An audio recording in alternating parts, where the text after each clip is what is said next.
This is the Maggie Murgai Show. Well, hey, everybody. Good morning, good evening, good afternoon, good middle of the night, whatever time it is that you are catching this show, whether you're catching the live on Facebook or on YouTube playback, whatever the situation, I'm saying hello and welcome. My name is Maggie Murgai, the host of the Maggie Murgai Show. And today's show, we are in the series, The Joys and the Woes of Singlehood. And we are moving on from childhood trauma, although we're not done with childhood trauma. We're going to come back to that. But we are also looking at escaping trauma in relationships, because we have to address some things that have happened in recent times that have come to, the forefront. Like, we just have to address them. And so we want to address the elephant in the room, okay? And it's about time we do that. And also maybe, just maybe, I want to, you know what? I'm not going to say maybe. I think there's just that one person, I know for sure that there's that one person that's going to be delivered with what God has to do for you here today. Okay. And so please hang in there, invite somebody, tell somebody what we're doing.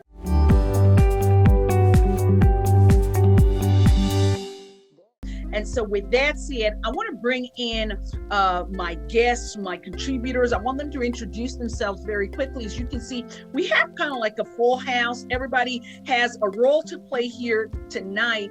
And I just want them to be able to introduce themselves before we go ahead and dive into the content of our show tonight. So can I just get Miss Victory to please introduce herself? She's one of my contributors, as some of y'all may already know. Go ahead, Miss V. Hi everyone, good evening. It's nice to be here again. My name is Victory and I'm currently in Manchester and I'm a registered nurse. Fantastic. Thank you, ma'am. Adam, go ahead, sis.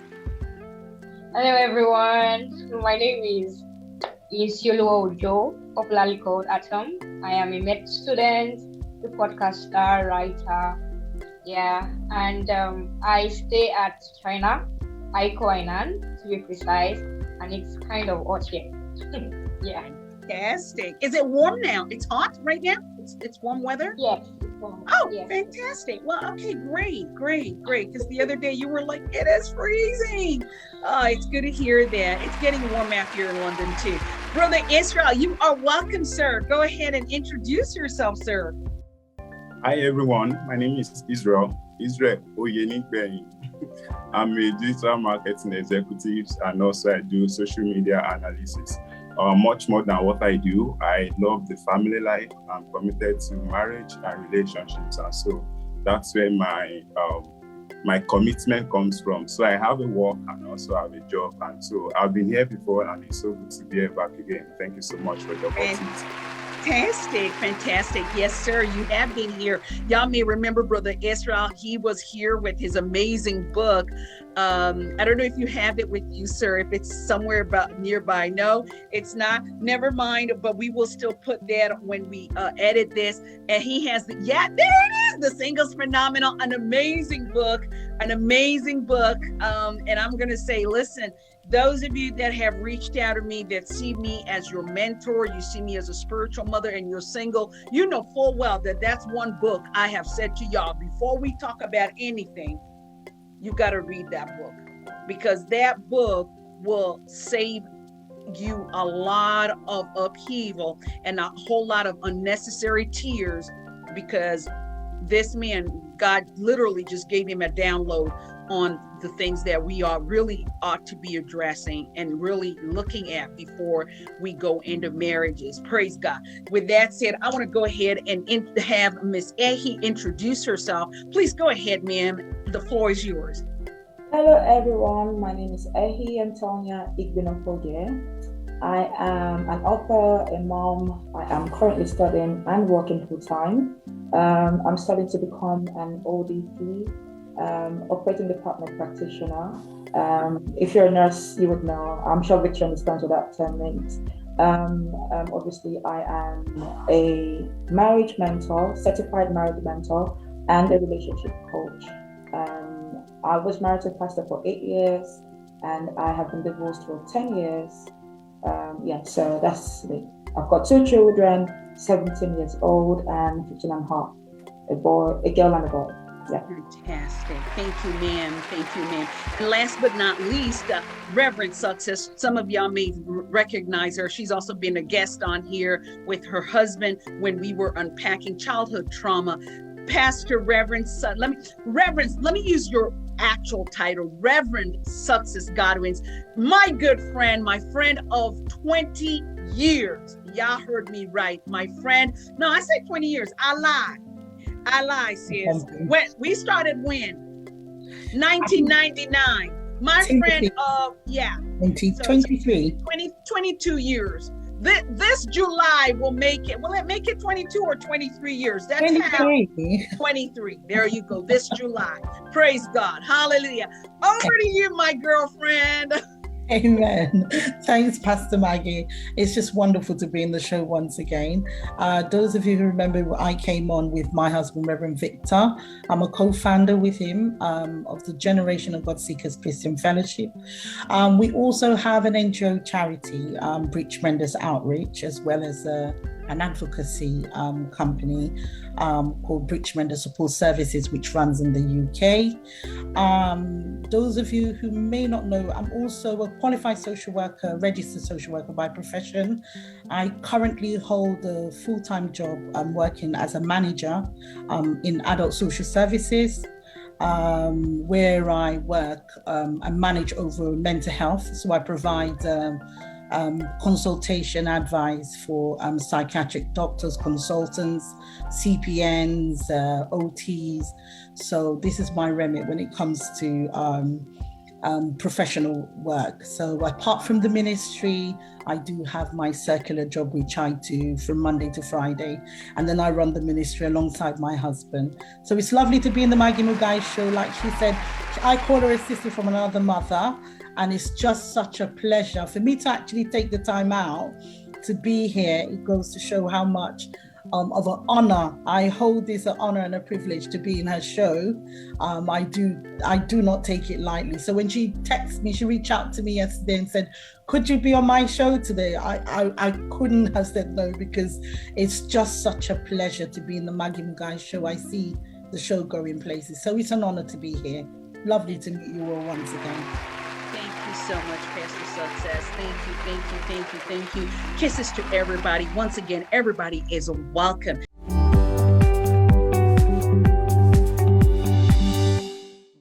Now, this is it. We are jumping into the crux of the matter. Being that this is the joys and the woes of singlehood, we're unpacking abusive relationships. Now, I want to throw a question straight up to Reverend Success, being that she's the professional here as a social worker and that sort of thing.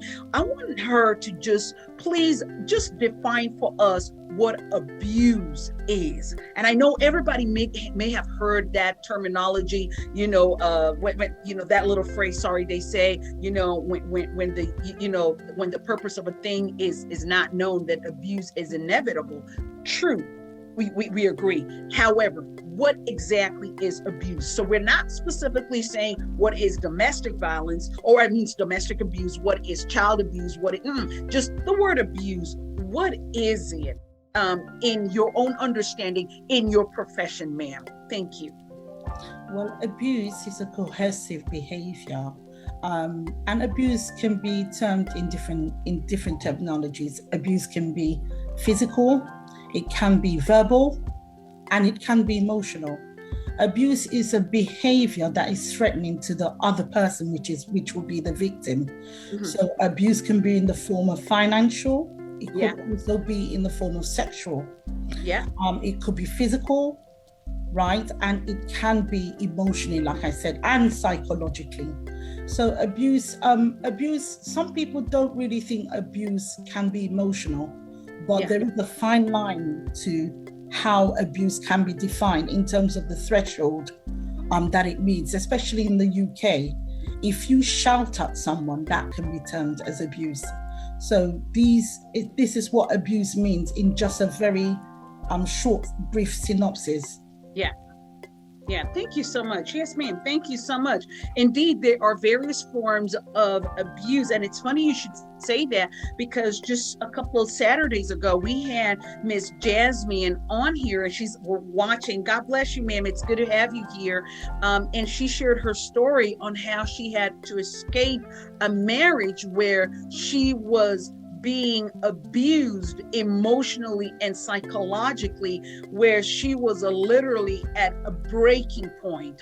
And it's sad that there are forms of abuses that we don't acknowledge them to be abuses, a form of abuse. And so with that said, we are moving on now to address the abuse in relationships. Abuse in relationships. I want my contributors to just jump in at this point. Adam and Victory, either one of y'all, go ahead and just jump in and obviously, being single ladies, tell us why are from your experience, not that you've been in abused relationships, but having known you ladies as I do now, we've had conversations and we know some things that we've had to counsel people, be a shoulder to people, and just basically bring a level of reasoning or wisdom, if you like. Why do you think sisters, ladies are compromising? And I want to say compromise. I say compromising, although I feel they may not feel like they're compromising by staying in a relationship that they are being abused. Again, whether it's, emotional, psychological abuse, or physical abuse, or, sexual abuse. Yeah. Matter of fact, we're going to go there because I heard something. Don't let me jump the gun, but go ahead, girls. Any one of y'all, just go ahead and jump in. Okay, so, literally, I think it's because, when I say apologies to the ladies or without apologies, I think it's because we're seeking validation. So that again brings us to a topic that Pastor Miracle Femi Lazarus talked about, knowing yourself. So because most of the times we really don't know who we are, we don't know the person that we've been created to be, and so we begin to seek validation from other people. And as a result of that, just basically you're going into a relationship or into marriage with, let's just say relationship, right? With somebody that you've never known for like 30 years, I will always say, and then you want the person to validate your life. It's nearly impossible to do that, to be honest, because first of all, if you don't know the kind of a person that you are, if you don't know who you are, if you don't know who you're created to be, if somebody is not validating you how you want them to validate you, you begin to feel less of yourself. And that's where depression begins. You begin to cause depression for your own self. And then, what do they call this? Intimidation begins to come in, all because your spouse or your partner in your relationship is not able to tell you, oh, this is who you are, this is what you are, this is that, and they begin to struggle. And as a result of that, you might end up beginning to compare yourself with other people, or probably begin to say, oh, I'm not doing enough.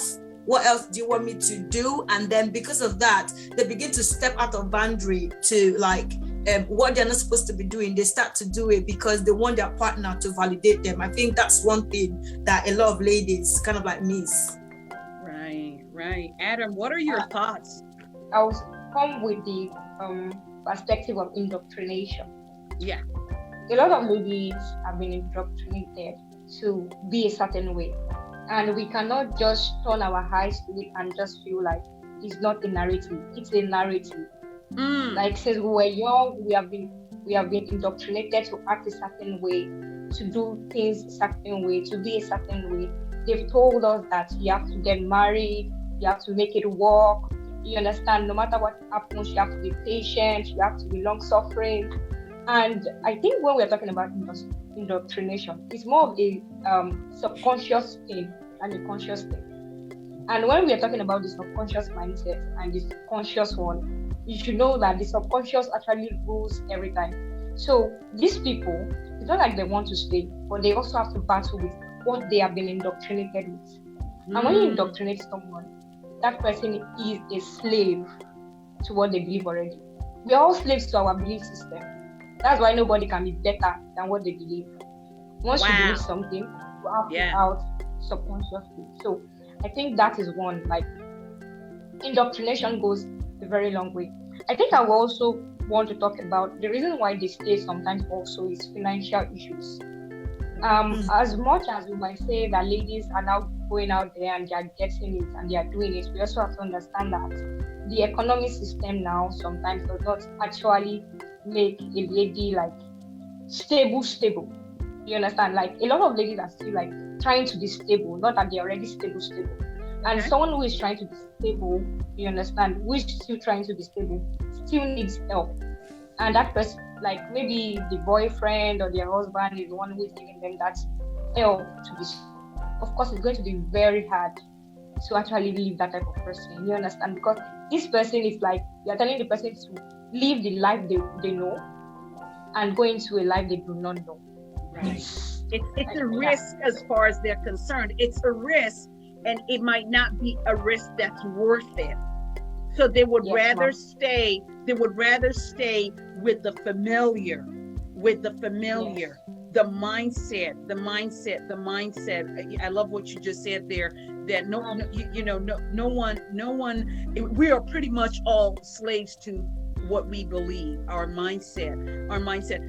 Reverend Success, what you want to say on that, especially from a professional perspective, because I was saying earlier when we were, in the green room before we came live, I was saying to everybody on here, just explaining how, being that we're close, not that I know the details of these things, how I have, seen you having to remove children. I've seen you having to remove, separate wives from their husbands, Absolutely. for the sake of their lives.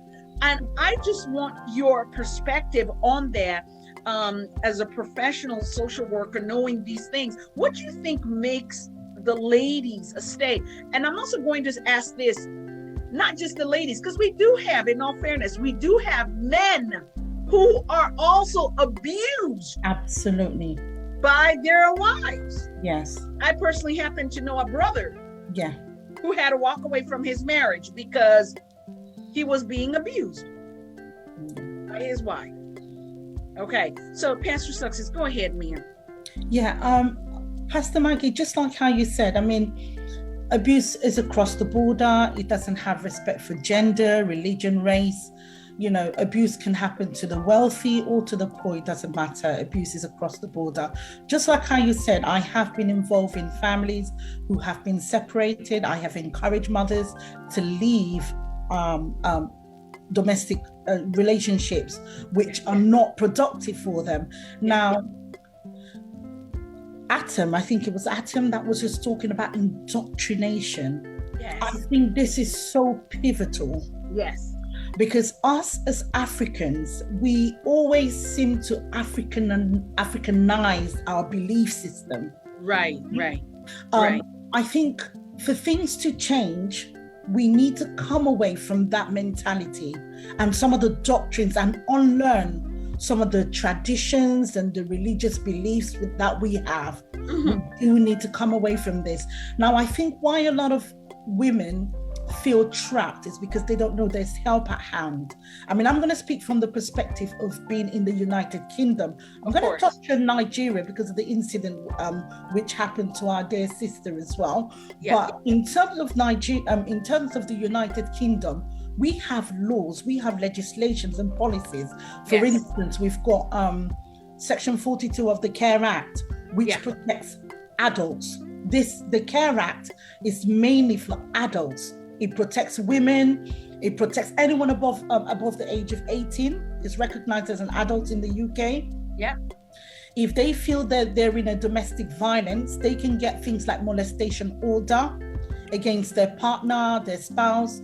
And by the way, just to mention, domestic violence can be from a partner from a wife to a husband, from a husband to a wife, from children to parents. Okay, Yes. it can go across the border. If you feel you're threatened, they can get what we call molestation order in the UK. They can get occupation order. What that means with molestation order, you can get the abuser, the perpetrator, not to come anywhere near your vicinity. So they're not allowed to come anywhere close to you. Yeah. You can move. We've got refuge for women, because statistic does reveal that majority of women do go through domestic violence, and so there is more help readily available for women. But if a woman is feeling threatened in a relationship, even if you're cohabiting, you don't have to be married. We've got shelters, and once you move to that shelter, they can put an injunction against your partner. And in terms of occupation order, if it's the man that's the perpetrator, the man can be removed from the home, and the woman and the children be secured within the home, and an occupation order will be to put an injunction against the man not to come anywhere near the woman and the children. Okay, so we do have help at hand. The only reason why people won't access this help is they may not be aware that there is help available for them. But like you said, Pastor Maggie, there is help available. Within Nigeria now, touching on Nigeria just a little bit, I think the most prevalent legislation working in Nigeria is the Human Rights Act, right? So if they've got NGOs, they've got advocacy organizations that could help with Nigeria, but they very rarely use it. And I'll tell you why. The reason why Nigeria doesn't so readily support, women, or shall I say, they're not supporting women going through domestic violence, or even men, I think it's because a lot of people in very high parastatus are going through this themselves. Right? They are going through this similar, because they do lash out at their wives as well. So, you would see in Nigeria, they don't promote things like social workers. I'll give an example. We've got a social work act still in the parliament in Nigeria, waiting to be implemented. I mean, I even found out that the Children Act, for instance, in Nigeria, we've got a 2003 Children Act, which is supposed to be implemented by the Constitution, but only about 25 states are using this. So when we're talking about domestic violence, any child who beholds mum being beaten or dad being beaten, we're creating monsters in society, because they will become domestically violent to their partners. So it's really, really important to know that there is help at hand. I mean, myself and Reverend Victor, we do run a charity organization called Breach Mender Support Services, where we provide advocacy for women.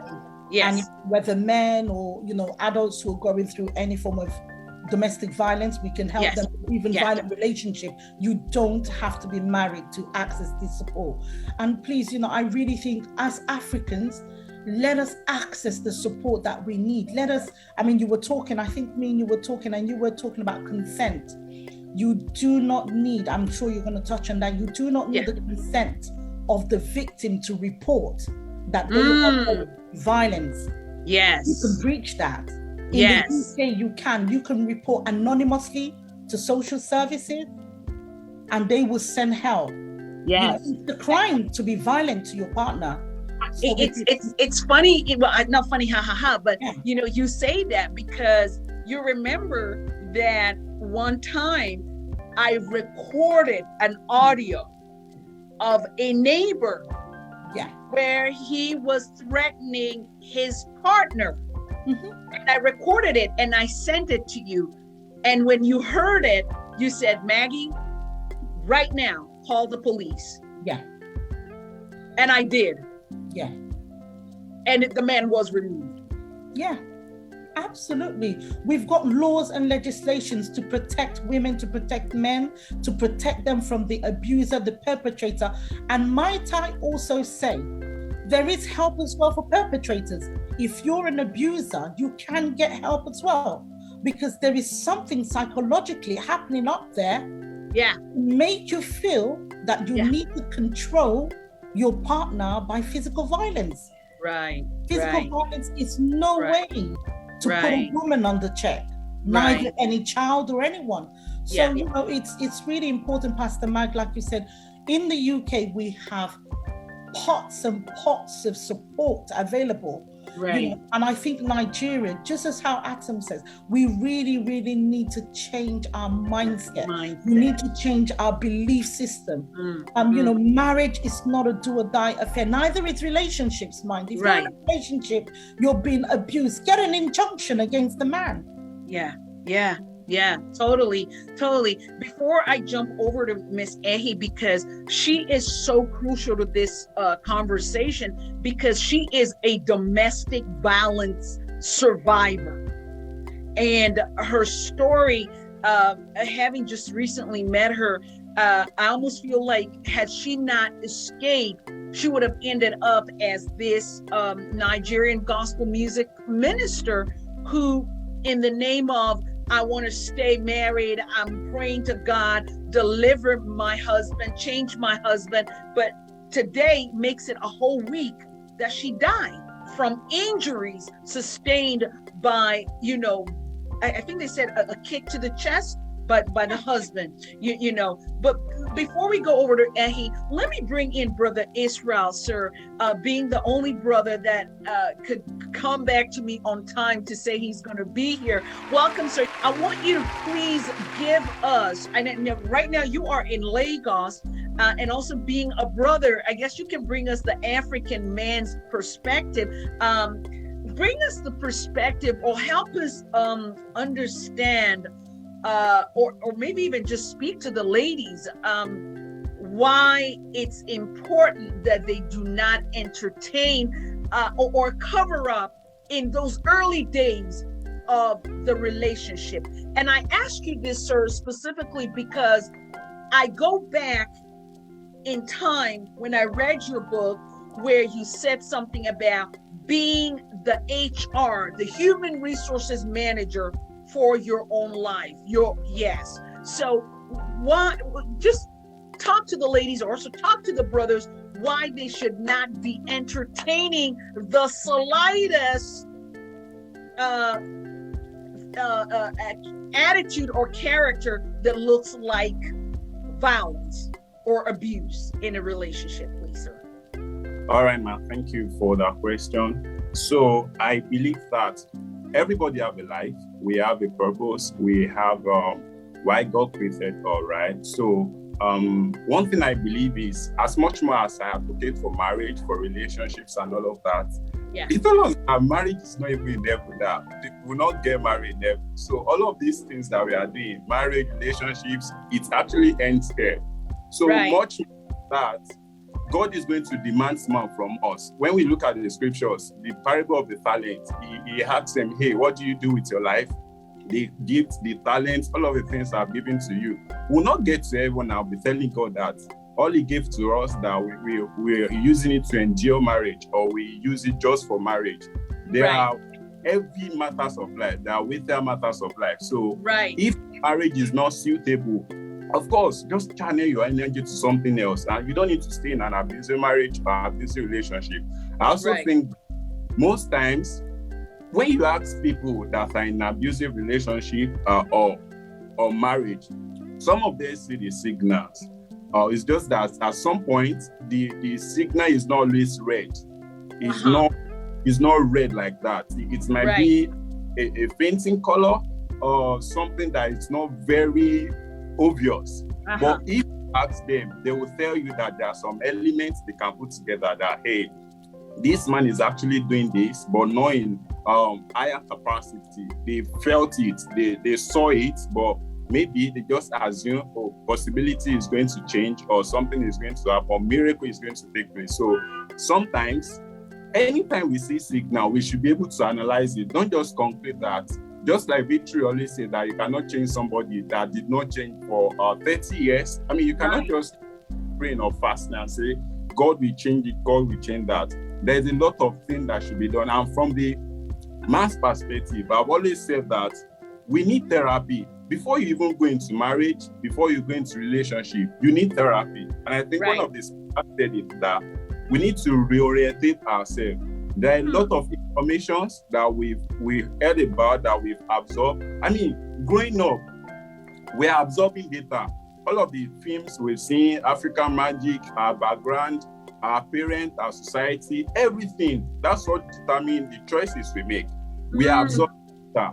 So you might have seen things that is normal. Abusive can be normal to some people because in their environment, that's what they'll be seeing. All of their, like, trap their generation, their father, their grandfather, all of that. It's normal, normal in generation. So those are the data that they've absorbed. So for them they cannot make a rational decision.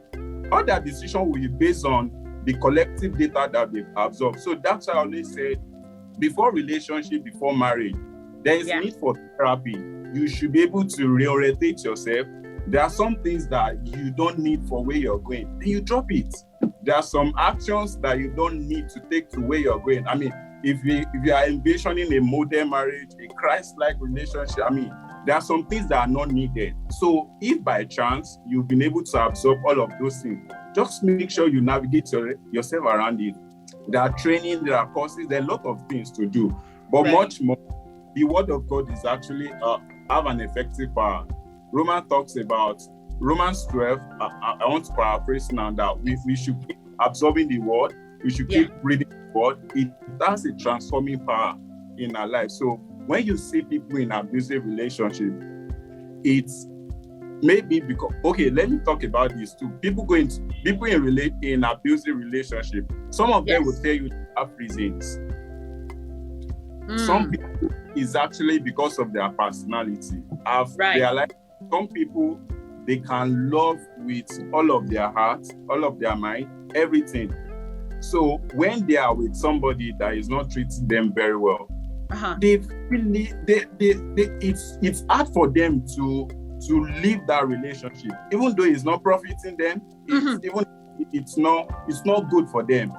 They just have this trust mentality. They are committed. They are very, very loyal, right? So some of them don't want to go, even if the guy or the marriage is not benefiting. They are just there. Some people like that, it happens, and because in relationship, you talk to some people that, hey, Bola, why are you still with this your boyfriend? I thought you said he did this to you last time. And I said, I cannot just go like that. Some will even tell you that if they go, that how would they see another person? Like, if they leave the current relationship, how would they find another person? They started 2 years ago. They'll stop giving you excuses. So people like that are just so loyal, irrespective of the abuse or whatever is going on in that place. So some people are like that. Wow. There are other people too that will give you reasons. So take, for instance, from where I'm coming from, my mother as an example, I told you, when I was young, my dad used to do all of that. Abusive, I mean, I could still remember there was a time that he flogged my mom, although I was not there because my dad has his apartment, mom also had his apartment. So I went to visit my dad. I slept over. He said he's going out to my mom's place, but he will not come back. So I slept in his place. It was the next morning that I got to know that while he was there, they had some misunderstanding. And so he beat mom, like he slapped her. Wow. So there's some form of abuse from my hand. But so when we take to interrogate mom, talk to mom, how far? He will tell you that he cannot just leave his marriage like that because of his children. It's a long time thing, right? So now I'm sure over time he cannot say that again because with what they know me to do or my knowledge and everything, if she's saying this, I will just say, which children are you referring to? Is it me? I'm your last girl. You can't be telling me you're in an abusive relationship because somebody is maltreating you. But this is just an example of one of them. A lot of people are like that they'll keep giving you excuses that they can't just leave because of this, because of that. But really, just like I said, when we get to heaven, we're not going to present our marriage certificate to God, our Lord. I mean, what created me for? This is what I do with my life, marriage. I mean, I just believe that there is life after that. There is much more that is demanded from us. Absolutely. And so that single person they really, the reason why they are putting up with what they're putting up with, when they say they're not leaving, it's they're pretty much insecure.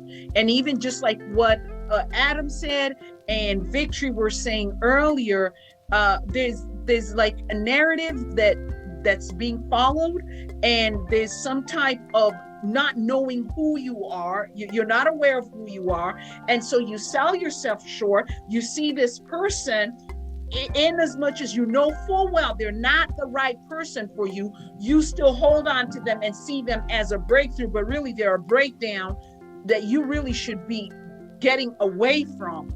But you sell yourself short because, oh my goodness, I've spent 2 years. Well, isn't it better to just spend the 2 years and you exit and stay alive than to say you're staying because you had 2 years and your life is cut short? I'm just saying.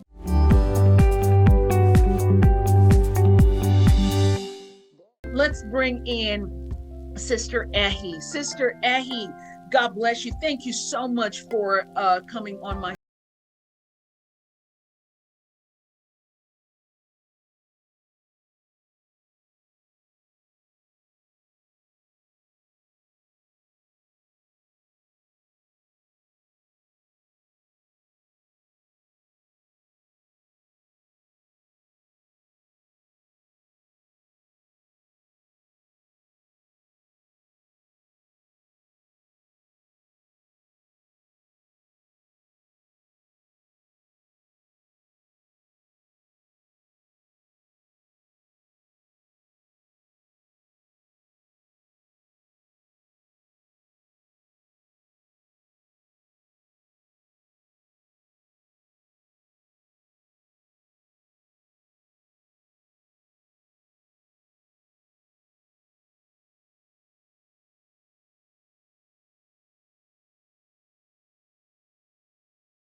marriage until the separation happened.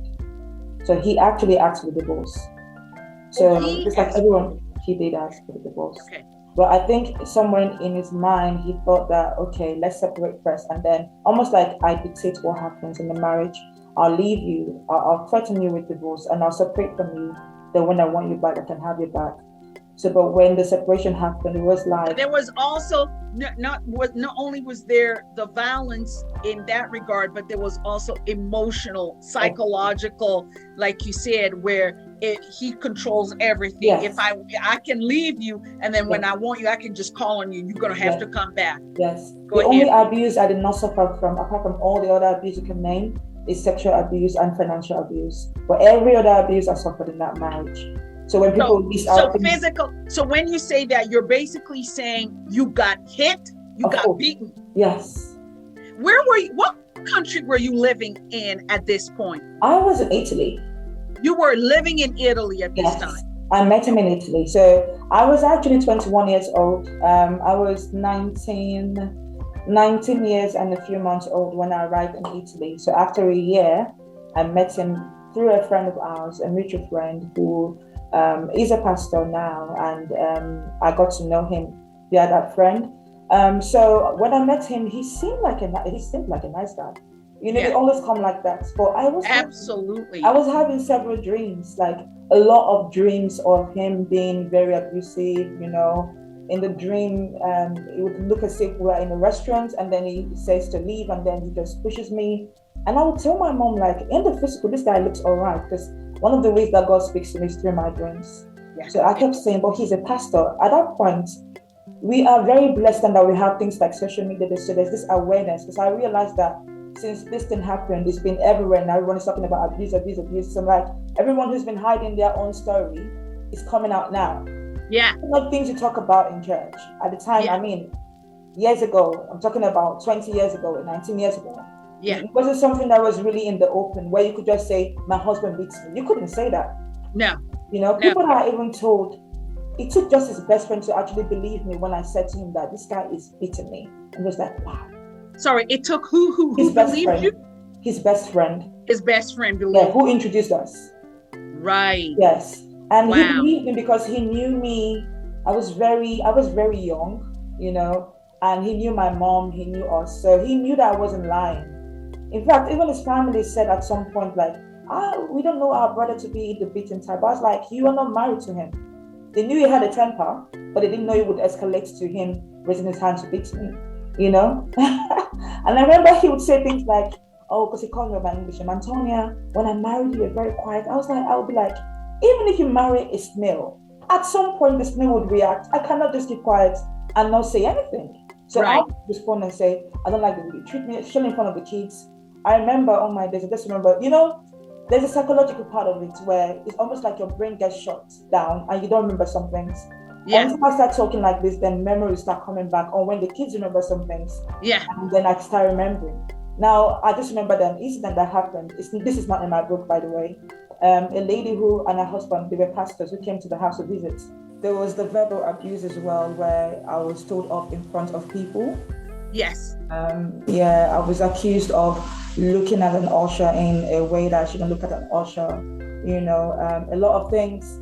I mean, I couldn't just live life, basically. And I think somewhere, because people would ask me, I get questions a lot like, why did you stay? You know, it's easier said than done if you're not in the situation, you know. Yeah. I mean, things are more in the open now. I'm talking about many years ago. So my daughter is 17 now, so I'm talking about far back as 18 years, you know, ago. It wasn't that, like, you didn't really talk much about abuse or, you know. So when I see people even commenting on this story and I read the stories that their comments and stuff, I'm like, they don't know what abuse is. I mean, if I knew what I know now, I would have not stayed past 1 month. Because even on the day of the wedding or the night before the wedding, this guy was acting up so badly that I saw the signs. I mean, one of the reasons why I married him in the first was because I was pregnant. You know, I became pregnant and I just thought, okay, you know what, the best way to just, you know, because obviously to cover myself, and he's a pastor, what would we say to people? They look at one's very spiritual sister, who was my first boyfriend. I met him at a virgin. I have not done anything before that time. You know, I didn't know myself. I think we need to go back to the basics. Why do people marry people like that? When you're not confident in yourself, when you have a low self-esteem and you don't know yourself, you tend to meet such people. I can't even look at a guy like that. Like if I met a guy who is like my ex, we wouldn't even have any conversation past hello. Because I already can tell, I can read, I literally can see you, I know what you're about. Right.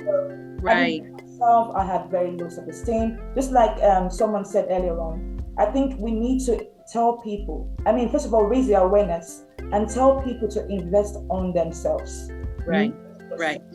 Marriage is good. Marriage is God's plan. Marriage is beautiful, but that's just one part of your purpose. You know, there's a whole lot that God wants to do in your life. I think things first. Know yourself. Know your value. You know, and that's what I talk about in my book as well. I talk about knowing yourself. I talk about you know, spending time with God, establishing that relationship with God, understanding where you are in Christ Jesus. You know, have that intimate relationship with God, even though there are times where even your job will make you feel a certain type of way, not just your husband or your wife, but you just knowing yourself will help you come out of those types of situations.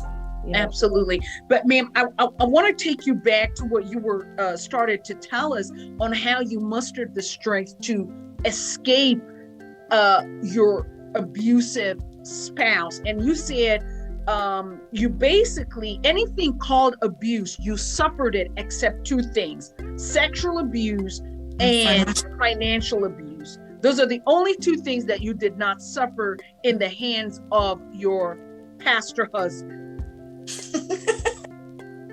When you were listing out the things, when you were talking about the things that a pastor does, you didn't mention tongue talking. Tongue talking. He was doing that as well. And a very good marriage counselor. Right, and he was a marriage counselor. Oh, fantastic! Everything. He would give you the best advice. He knew it all. He knew it all. He knew it all, and yet he did not help his own life.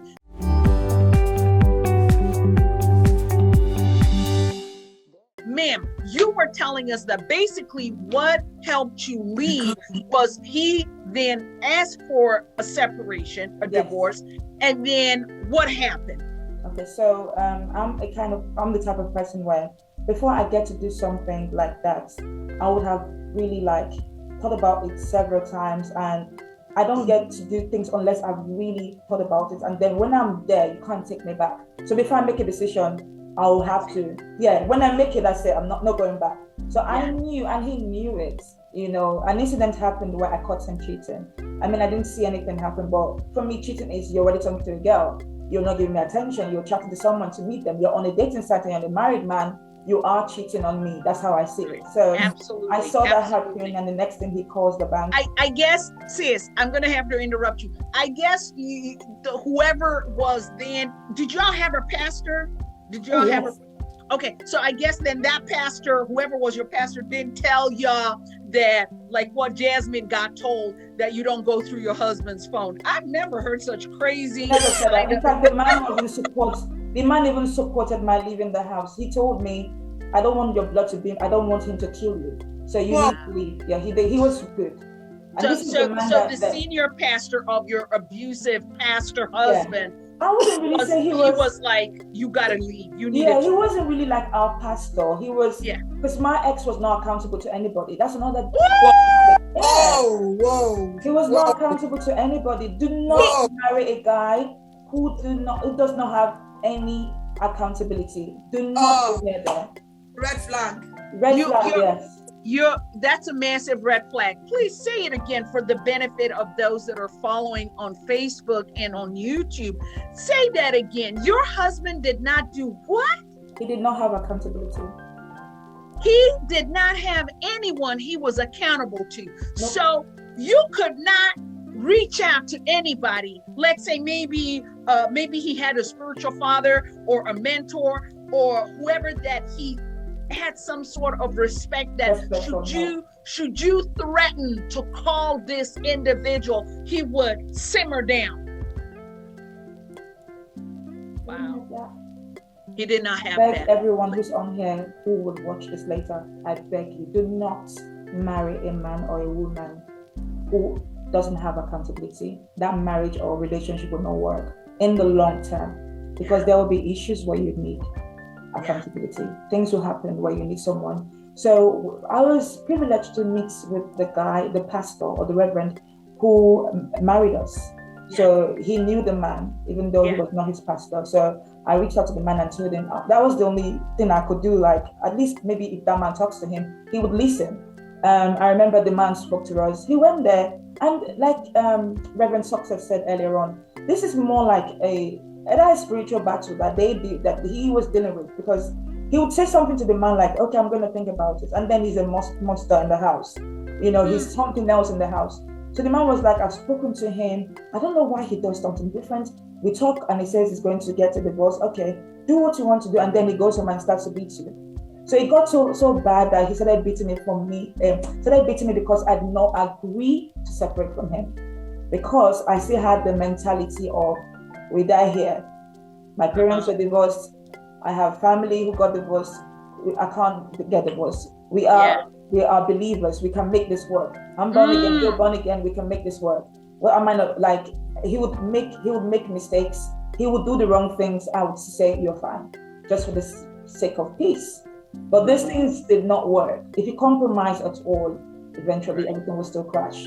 Right. So when we went and did the separation, I remember just telling him, he became a bit, he was acting funny, like he knows me to that extent that when I say something, I don't decide early, but when I decide, That's it.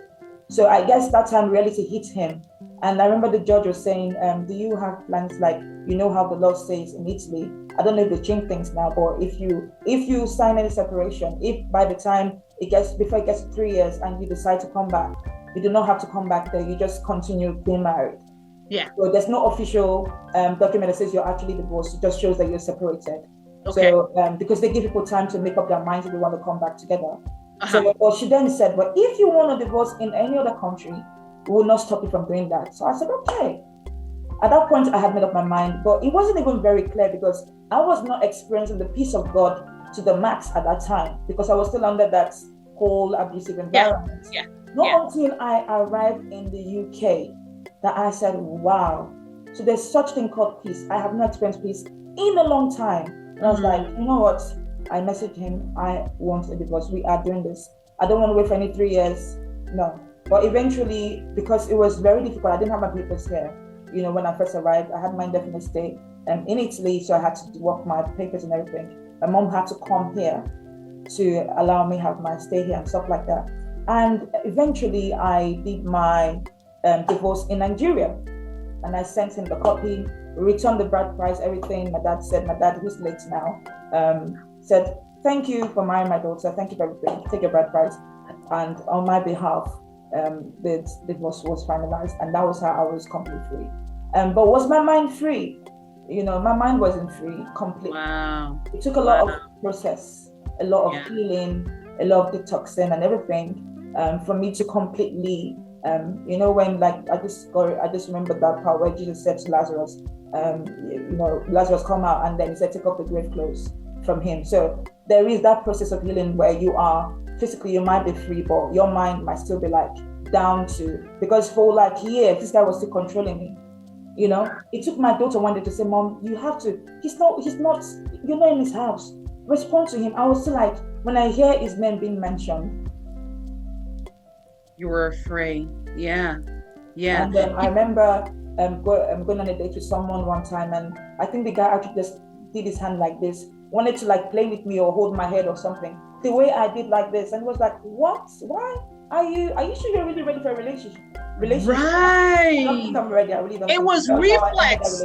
It was reflex for you because, girlfriend, you were used to ducking. There's a lot that goes into this thing. People just think when you separate or when you divorce, that's it. There is a process to your complete healing. I talk about this things that we're laughing about it. Those days when I talk about it, I would be feeling the pain on the inside, or crying, or so I am free and I'm still happy. Glory to God. Thank God. Thank God for your life. I'm glad, you know, as you're saying what you're saying, that you had that courage to finally leave, even though it was almost like a type of abuse when he was saying, okay, I'm going to leave you, and then probably expected you to like beg, because that's what many women end up doing, is begging to stay in their toxic marriages. They know they're going to be, you know, whooped. They know they're going to be, you know, abused, all manner of abuse. Now, I want to say something. You said something about the only thing you did, two things you did suffer was sexual abuse and financial abuse.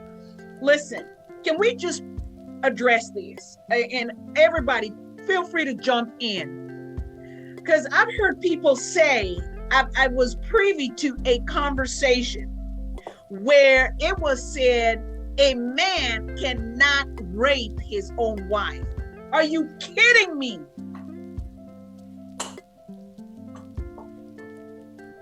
Are you kidding me? Like, really, somebody help me here. Pastors, Reverend Success, Israel, please say something. Because we have this mentality, as long as the wife is that, the woman is that man's quote unquote property, I married you, therefore I can do with you whatever I want. Well, what if the woman did not want to be, you know, have sexual relations with you at that moment? And somebody help me understand this. I mean, Pastor Mag, rape is rape, whether within marriage or outside of marriage. If a woman doesn't give consent to any sort of sexual relationship, it meets the threshold for rape. Okay.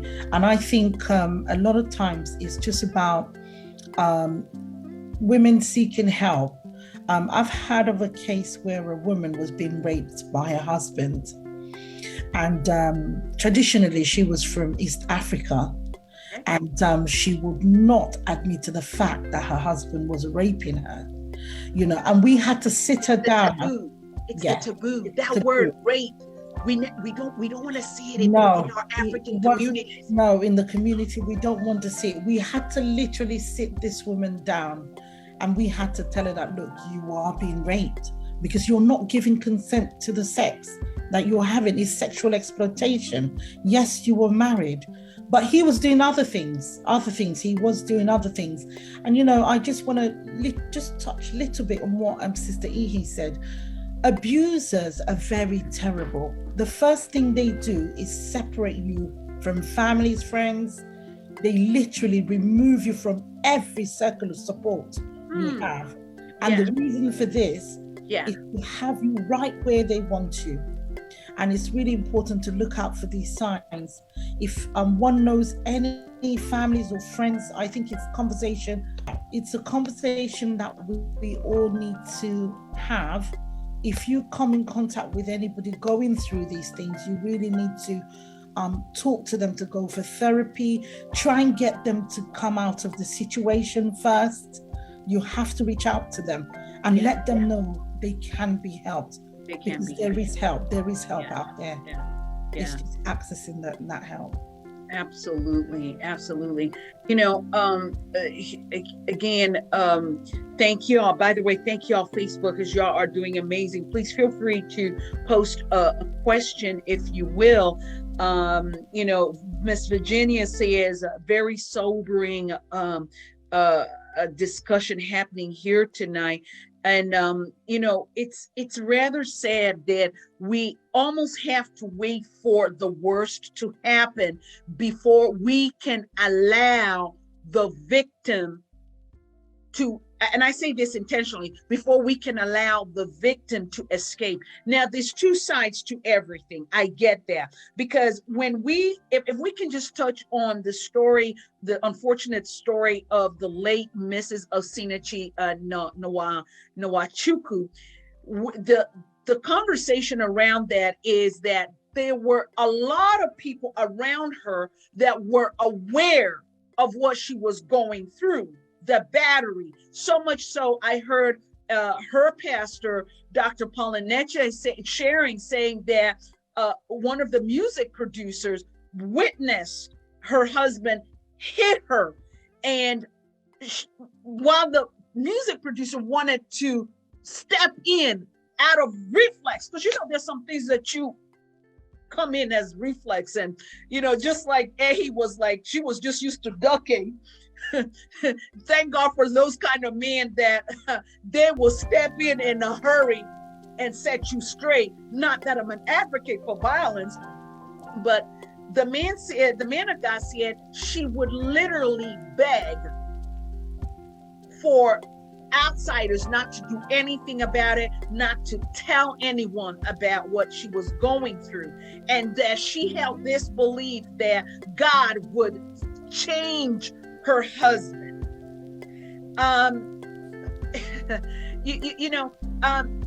It's almost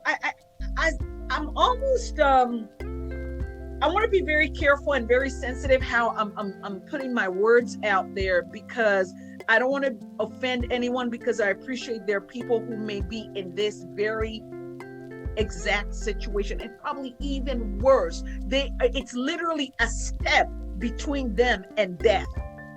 So I want to be very careful how I am, framing my words. So I just want to, I guess, Pastor Success, help us. I know you mentioned earlier about certain orders that can be taken out and so on and so forth. But realistically, if anyone is, has information or knows that their loved one or an acquaintance, a friend is suffering domestic violence, physical abuse, straight up, Pastor Success, do we need consent to step in, or do we need their consent to step in, or or can we just go to authorities straight up? You can go to authorities straight up. In the United Kingdom, you don't need their consent. You can break the code of their consent and go ahead and report. And if you don't want to be known, you can report anonymously, by the way. Yeah. You don't have to give your name if you don't want, because I do acknowledge that, for instance, I'll give an example with our dear late sister who's dead. Her twin sister was the one who knew. And there is that chance that she might have been scared that if she reported, she would lose her relationship with her sister. Now, in that sort of situation in the UK, you can call anonymously and report it. However, within Nigeria, you can get the human rights authorities against the person, the perpetrator. You can go there, report to the human rights people within Nigeria, log the complaint that she's been violently beaten, because I can imagine the children as well. I don't want to even begin to imagine what the trauma the children must be going through.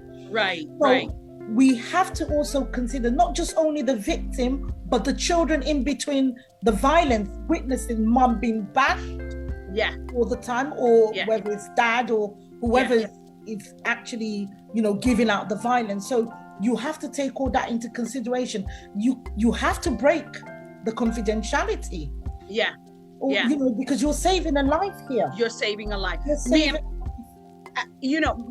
Now, Pastor Success, you're clergy, and you're a minister of God, and you see these things in ministry.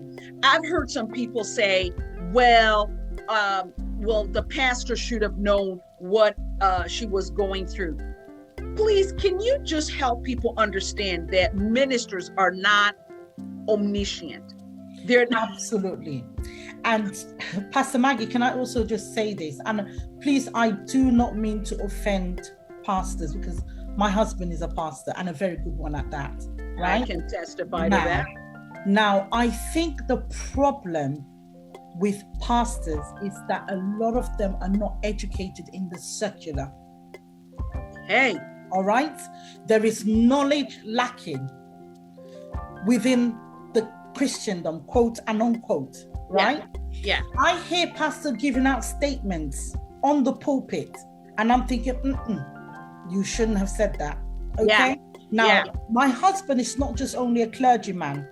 He's a mental health professional in his own right. So if my husband wasn't practicing as a pastor, as a clergyman, he would be practicing as a mental health practitioner.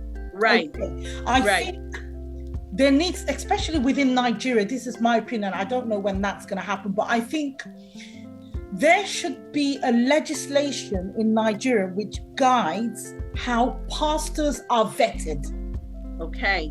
Within Nigeria.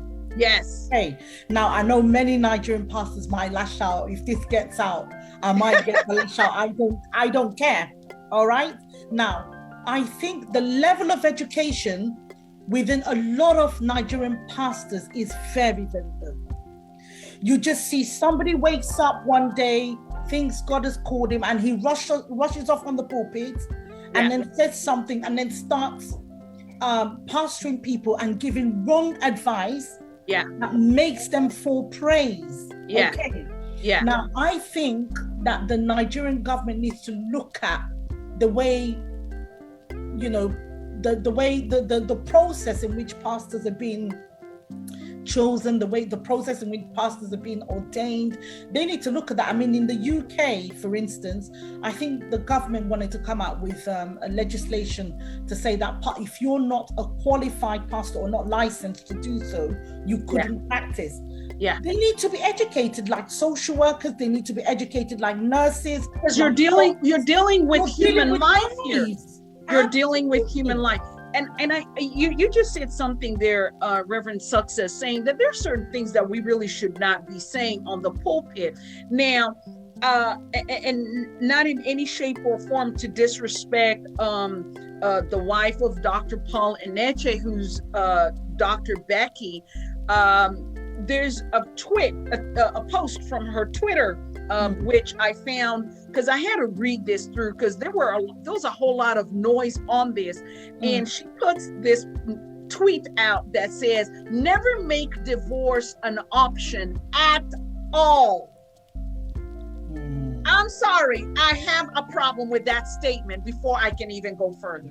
I mean, you for one. Because this is what we're saying. There's a certain level of indoctrination that's going on, right? When someone reads that and they are in an abusive relationship, in a marriage, and they've been told never make divorce an option at all, well, they're going to die there.